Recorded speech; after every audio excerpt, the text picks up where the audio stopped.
안녕하십니까. 오마이뉴스 구영식 기자입니다. 지난해 한국 직장인들의 평균 연봉이 4,200만 원 정도라고 합니다.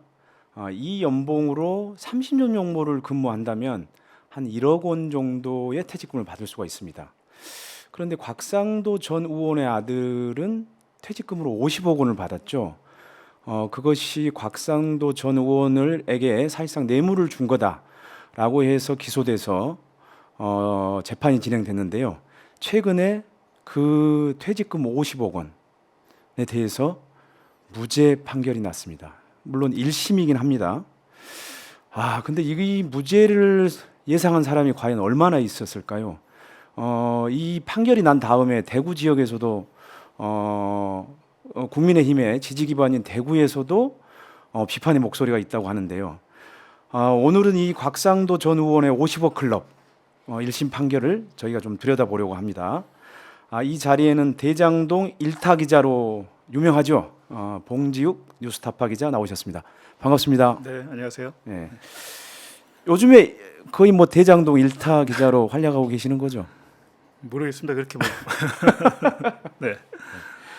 자, 먼저 그 50억 클럽이 뭔지 이번에 이제 무죄 판결 난 게 그 50억 클럽에 대한 첫 판결인데요.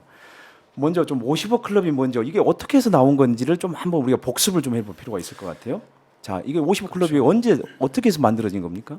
아마 기자들도 잘 모를걸요. 50억 클럽이란 단어 예전에 그 2014년에 정윤회 문건 유출돼서 굉장히 큰 논란이 있었잖아요. 맞아요. 그 네. 최순실의 그 전 네. 남편. 네.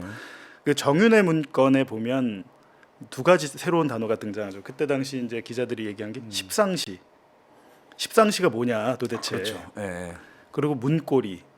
문고리 3인방 이렇게 있었잖아요. 그때 이제 그게 박관천 전 경정이 맞아요. 보고서를 쓰면서 이제 본인이 옛날 역사책에서 그런 십상시와 뭐 문고리 이런 단어들을 갖다 썼어요. 근데 50억 클럽이란 단어는 김만배가 돈을 주기로 약속한 사람들을 지칭하는 거지만 김만배 씨가 만든 단어가 아니에요. 그러면 누가 네. 만든 겁니까? 50억 클럽이란 단어는 정영학 회계사가 만든 겁니다. 아. 네. 그 정영학 회계사가 그러니까 2021년 9월에 검찰 수사가 시작되면서 본인이 10년 동안 녹음해왔던 그 녹음 파일들을 녹취록으로 풀어서 이렇게 제출을 하는데 녹취록만 제출한 게 아니고요. 그때 당시에 자기가 그 녹취록을 정리를 또 따로 해요. 그리고 저희는 그 자필로. 네, 뉴스타파에서 기사를 쓸 때 정영학 메모다. 아. 네, 그건 또 제가 이름을 붙였습니다. 아. 왜냐하면 이제 뭐 자필 메모다 이렇게 네. 해서 썼는데 정영학 메모를 보면 녹취록에 대해서 왜냐하면 우리가 그걸 봤을 때 이 사람들이 대화하는 걸 정확히 이해하기가 좀 힘든 부분들이 있잖아요. 그러니까 검찰의 검사나 수사관이 봤을 때 녹취록의 내용의 이해를 돕기 위해서 만들었어요. 거기 보면 자기가 손으로 그린 어떻게 인물 관계도 같은 것도 있고 한데 이제 그 녹취록에서 이제 말로써 뭐 김만배나 정영학 그리고 남욱이 50억 클럽이라고 발언하는 건 없습니다. 근데 다만 녹취록에 이제 정영학 회계사가 자필로 첨언을 해놓은 거죠. 첨삭을 50억 클럽 이렇게 해놓은 거죠. 그리고 6명이 있는데 근데 50억 클럽 6명 말고도 원래는 또 약속 그룹이란 게 있습니다. 약속 그룹. 네. 그 단어는 또 어디서 나온 건가요? 그 또한 정영학 회계사 만든 거죠. 그러니까 김만배가 돈을 주기로 약속한 사람들이 모인 그 집합체를 약속 그룹이라고 하고요. 약속 그룹은 한 11명 정도 되고요. 그 안에 큰 개념의 약속 그룹이 있다면 네. 그 안에 작은 그룹으로 네. 그 50억 클럽이란 하나의 작은 그룹이 있는 거죠. 그게 6명이고요. 그러니까 50억 클럽은 뭐 워낙 요즘 많이 이제 곽상도 그 1심 재판 때문에 많이 나왔지만 한참 굉장히 논란이 됐다가 작년에 11월부터 제가 이제 뉴스타파로 그 회사를 옮겨서 기사를 쓰기 시작했는데 저는 좀 이상하더라고요. 뭐가? 아니 왜 이거 수사를 안 하지?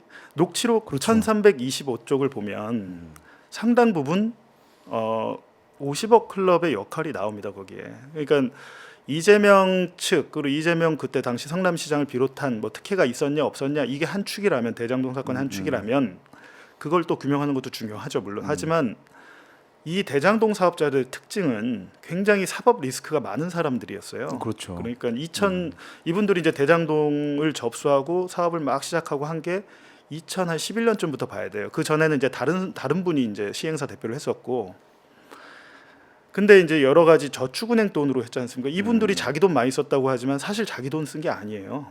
대장동 땅에는 저축은행에 1,805억 원이란 대출금이 들어가 있던 겁니다. 그게 일종의 브릿지론이라고 해가지고 부동산 개발을 할 때 보면 초기 자금이 있고 어떤 땅을 계약해야 되잖아요. 땅을 계약해야 되니까 계약금이 필요하잖아요. 그 계약금을 먼저 은행이 빌려줍니다. 그럼 그걸 가지고 땅을 막 계약을 해가지고 상당 부분 토지를 확보해야 돼요. 그래야 그 개발로 허가가 나거든요. 그걸 브릿지론이라고 하는데 그거를 부산저축은행을 비롯한 여러 그렇죠. 저축은행에서 1,805억 원을 이분들한테 빌려줬어요. 그게 일종의 종잣돈이 된 거죠. 근데 문제는 아시다시피 2011년에 난리가 났잖아요. 기억하십니까? 그렇죠. 예. 부산저축은행 뭐 그때 뱅크런 하고 문 닫고 사실은 난리가 났죠. 피해자들이 엄청나게 엄청 많았죠. 많은 분들이 서민들이 피땀으로 네. 몇 천만 원씩 이렇게 부은 것들 다 아직도 지금 회수가 제대로 안 됐어요. 제가 보니까 저축은행 사건으로 들어간 공적 자금이 27조예요. 근데 그 중에 지금 절반도 회수를 못했습니다. 다 세금인데. 네, 그렇죠. 그러니까 저축은행으로 시작했던 사업이기 때문에 제가 이제 그 최근에 저희가 또 기사를 조금 쓰기로 했습니다만 아직도 쓰지 않은 부분이 뭐냐면 대장동 사업을 해서 민관이 어찌됐든 남은 수익이 1조 원 이상의 수익이 남았는데 이 사업 자체를 누구 돈으로 했냐 보니까 저축은행 사람들의 그 예금으로 한 거예요. 근데 예금으로 했는데 그러면 이 사업이 성공했으면 당연히 우리가 생각하기에 그러면 여기서 나온 이익금으로 저축은행 사람들 돈은 돌려줬겠구나라는 생각이 들잖아요. 근데 아니더라고요. 저희가 이제 예금보험공사나 여러 자료를 보니까 대장동 사업에서 회수하지 못한 저축은행 돈 대출금이 원금만 383억 원이에요. 근데 그게 이제 쭉 10년 동안 이자가 붙었잖아요. 그렇죠. 예. 올해 기준으로 하면 3천억이 넘습니다. 그러면 1조 이상 수익이 났으면 3천억을 회수해서 아직도 그 고통받는 피해자들 그냥 돌려주면 되거든요. 근데 그 부분에 대한 지금 수사를 하고 있지 않죠. 그러면 그렇게 보면은 50억 클럽에 들어갔거나 또는 들어갈 돈이라고 하는 거는 어떻게 보면 서민들의 피땀 어린 돈일 수도 있겠네요. 근본 예, 자금은 근본적으로 그렇죠. 보면. 네. 그러니까 이 부분이 잘 안 알려졌는데 그래서 이제 그 지난 대선 당시에 여러 가지 논란이 됐던 게 부산저축은행의 그 종잣돈으로 한 사업인데 왜 2011년 윤석열 주인검사 그때 대검 중수 수사를 이끌었어요. 근데 부산저축은행의 대장동 사업에 대해서만 수사를 안 했어요. 그래서 봐준 거 아니냐? 그런 논란이 크게 있었잖아요. 그렇죠, 있었죠. 그때 당시에 이제 저도 이제 JTBC에 있을 때 보도를 했습니다만 조우영이란 분이 있습니다. 네. 조우영은 지금 잘 안 알려져 있지만 천화동인 6호의 실소유주로 이번 검찰 조사 과정에서 나왔어요. 그렇죠. 천화동인 6호는 배당금을 282억을 받았습니다. 굉장히 많이 수익을 올린. 이 사람은 이름도 모르는데 왜 이렇게 돈을 많이 받았지? 천화동인 7호의 배성준 전 기자도 100억 원이 넘게 받았어요. 그냥 우리가 100억, 200억 줄 수 있습니까?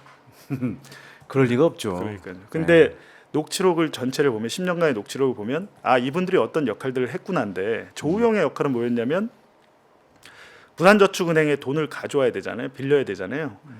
그 브로커 알선을 한 겁니다. 맞습니다. 조우영이. 근데 조우영은 누구였냐? 부산저축은행 박연호 회장의 인척과 친인척이에요. 그러니까 친인척이다 보니까 돈을 빌려준 거잖아요. 그러니까 알선을 하고 본인도 한 10억 5천만 원의 커미션을 받았습니다. 받아서 챙겼는데 문제는 뭐냐면 저희가 취재를 해보니까 이거 그냥 빌려준 돈이 아니에요. 부산저축은행이 2009년에 돈을 빌려주고 1년 동안 이제 만기가 돌아오는데 이 사업이 상당 부분 그때 잘 됐거든요. 토지 계약을 많이 했어요. 한 7, 80%의 토지를 대장동 토지를 계약을 했는데 만기 연장을 안 해줘요. 2010년에. 그러면 그 뜻이 뭘까요? 기존에 그러니까 이때는 대장동 사업자들이 그 시행사 대표가 아닐 때요. 이강길 씨라는 다른 분이 시행사 원래 대표였는데 최초에 처음 했던 그렇죠. 분이죠. 이제 이강길 씨인데 이분을 쫓아냅니다. 만기 연장을 안 해주고 그리고 접수한 게 조우영이 한 겁니다. 그러면 우리가 추론을 할 수 있죠. 부산저축은행이 이 사업 접수했구나. 근데 조우영한테 바로 넘기지 못하고 조우영한테 주지 않고 삼성물산의 김용철 부장이라는 분을 또 스카우트해서 잠시 앉혀요. 1년 동안. 잠시 앉혔다가 그러니까 보세요. 이강길 전에 대표란 분이 내가 스스로 물러난 게 아니잖아요. 쫓겨난 거죠. 쫓겨나고 이 사람을 와서 앉히고 그 다음에 다시 남욱 변호사로 대표를 바꿔요. 사실상 조우영이 다 한 거거든요. 근데 왜 그 부분이 그러면 수사가 안 됐을까요? 그러니까요. 제가 알기로는 2011년에 조우영이 대검 중수배 그 소환 통보를 받았을 때 조우영의 회사 밑에 있던 다른 직원의 얘기는 뭐냐? 큰일 났다. 올 게 왔다. 이거 다 터지겠다. 뭐가 다 터지냐? 대출 자체도 불법 대출이었던 데다가 여러 가지 불법이 있고 이분들이 1,800원을 가져다가 한 6, 700억을 뺏어 써요. 이런저런 명목을 불법으로. 실질적으로 땅에 들어간 건 한 1,100억 원밖에 안 됩니다. 그러다 보니까 올 게 왔구나가 된 거죠. 횡령이 될 수 있죠. 그렇죠. 네. 각종 횡령 배임이 다 될 수 있는 네. 상황이었는데 그 부분에 대해서 조우영 씨를 제가 2021년 10월에 만나서 직접 직접 인터뷰를 한 적이 있습니다. 만나셨군요. 네, 한 2시간 정도 얘기를 했는데 모르겠다. 안 묻더라. 대장동에 대해서는 나한테 검사가 질문하지 않더라. 이거예요. 정말 수상한 대목이네요. 근데 그때까지만 해도 이제 어떤 무슨 로비나 청탁은 없었다고 하는데 어차피 대장동 수사가 진행되는 과정에서 조우영이 당시에 박영수 전 특검, 박영수 변호사를 선임을 했는데 그 중간 과정이 또 누구냐? 조우영이 원래 알았던 건 천화동이 7호의 배성준 기자예요. 배성준 기자를 알았고 배성준 기자가 김만배 기자를 소개해 준 겁니다. 조우영한테. 그러니까 김만배가 얘기하는 게 어떻게 했으면 좋겠습니까? 그랬더니 뭐 대법원 매점으로도 부르고 그랬대요. 뭐 초코우유도 사주고 딸기우유도 사주면서 다른 게 조우영이 하는 얘기는 뭐냐면 아니 다른 기자들은 다 나한테 저축은행 부산저축은행 사건에 대해서 싹 물어보는데 이 김만배 기자님은 그런 거 하나도 안 물어보시고 만날 때마다 초코우유도 사주고 딸기우유도 사주고 빵도 사주고 그랬다는 거예요. 그러면서 어떻게 하면 좋겠냐라고 했을 때 박영수 변호사를 소개해 준 거죠. 가봐라. 소개를 해줬고 이제 그렇게 해서 박영수 변호사가 당시 이제 등판을 한 거죠. 그렇게 하면서 박영수 그러니까 50억 클럽 중에 한 명이잖아요. 박영수 그렇죠. 전 예, 특검이. 박영수 그렇죠. 특검이 들어가 있죠. 박영수 전 특검이 그래서 그런 저희가 의심을 하는 거죠. 당시에 윤석열 주인 검사에게 어떤 청탁이나 전화 변론이나 이런 걸 하지 않았냐라는 의심이 있었고 실제적으로 이제 그런 의혹 보도가 굉장히 많았어요. 하지만 저희가 뭐 그것까지는 취재하는데 좀 상당히 어려웠고요. 결국에 그 부분 수사권을 가지고 네. 검찰이 해야 되는 거죠. 수사로 밝혀야 되거든요. 네. 수사로 밝혀야 되는데 뭐 그때 당시에 뭐 커피 한 잔 타주고 커피 마시고 나왔다. 그래서 뭐 어떤 분은 뭐 커피 게이트다 뭐 이런 얘기도 했었는데 커피 게이트. 근데 이제 제가 볼 때는 상당히 변호사비를 많이 줬대요. 박영수 특검에게. 박영수 전 특검 얘기는 뭐냐면 저희가 물어봤을 거 아닙니까? 아니 그때 조우영 변론하고 그 대장동 사건 봐주라고 그게 좀 해주신 거 아닙니까? 그러면 그게 아니고 조우영은 원래 단순한 참고인이었고 어떤 부산저축은행 김양 부회장이 그 자기 은행 살리려고 저축 어떤 그 브로커를 통해서 막 이렇게 상납을 한 것들이 사건이 있었어요. 거기에 대해서 조우영이 참고인 조사를 받은 거다라는 그런 거였어요. 사건 방향을 묘하게 틀어서 얘기를 해준 거네요. 그렇게. 그러니까 애초에 대장동 사건은 윤석열 그 대통령 후보 뭐라 그랬습니까?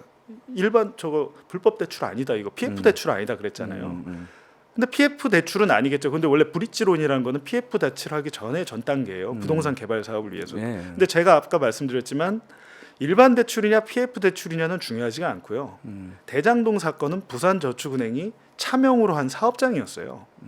그러니까 여기만 한 게 아니고 지금 일산풍동에 가보면 아파트 막 개발돼서 거의 다 올라갔거든요. 일산풍동에도 2010년 당시에 남욱, 정영학, 조우영이 가서 사업을 하려고 했습니다. 도시개발 사업을 똑같이 여러 곳을 하고 있었던 거예요.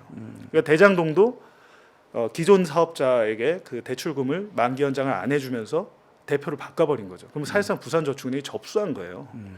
그러니까 부산저축은행과 관련돼서 그 부분이 수사를 네. 안 된 거는 이 50억 클럽에 들어가 있는 박영수 특검이 상당한 역할을 했다고 볼 여지가 좀 상당히 많네요. 그런 의혹이 상당히 있죠. 제가 말씀드렸지만 그 부분을 왜 수사하냐? 야 10년도 넘은 걸 왜 수사해? 이렇게 얘기하는 분들이 이야. 있잖아요. 근데 제가 말씀드렸잖아요. 저축은행 피해자들의 돈이 아직도 회수가 안 됐어요. 대장동 땅에 그대로 있습니다. 수사를 해야 이게 불법 자금이었고 그때 당시에 뭐 부실 수사를 했거나 아니면 봐주기 수사를 했거나 이래야 좀 피해를 환수할 수 있는 근거가 생기는 것 같아요. 반드시 그 부분부터 한번 짚어봐야 되는 생각을 하고 주인 검사는 윤석열이었고 2011년 7월 8월쯤에 중수부장이 바뀝니다.